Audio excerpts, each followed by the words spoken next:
આજુબાજુમાં સુઈ જાઉં છું, આજુબાજુવાળા ખાવાનું ખવડાવે છે મને, અને આ છોકરો તો મારો 3 મહિનાથી પૂરેલો જ છે.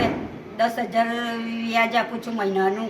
4 મહિનાનું વ્યાજ નહીં આવ્યું ને એટલે આવું કર્યું એણે મને. મારા છોકરાને તો પૂરી જ રાખ્યો. મેં તો બહાર જ હતી. ફરિયાદની રજૂઆત મુજબ ફરિયાદીએ આરોપીઓ પાસેથી પહેલાં 70,000 અને ત્યારબાદ 30,000 અને એમ કુલ અત્યાર સુધી 1,40,000 રૂપિયા વ્યાજે લીધેલા હતા. આરોપી જે છે પોતે વ્યાજનો ધંધો કરે છે અને વ્યાજનું લાયસન્સ ધરાવે છે.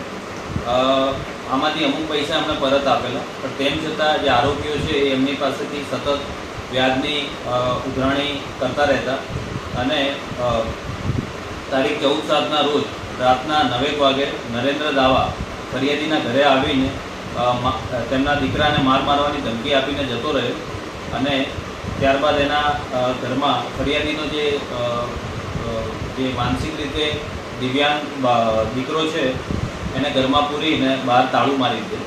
તો આ મુજબની ફરિયાદ રમીલાબેન બજાણિયાની આજે માંજલપુર પોલીસ સ્ટેશનમાં દાખલ થયેલી છે.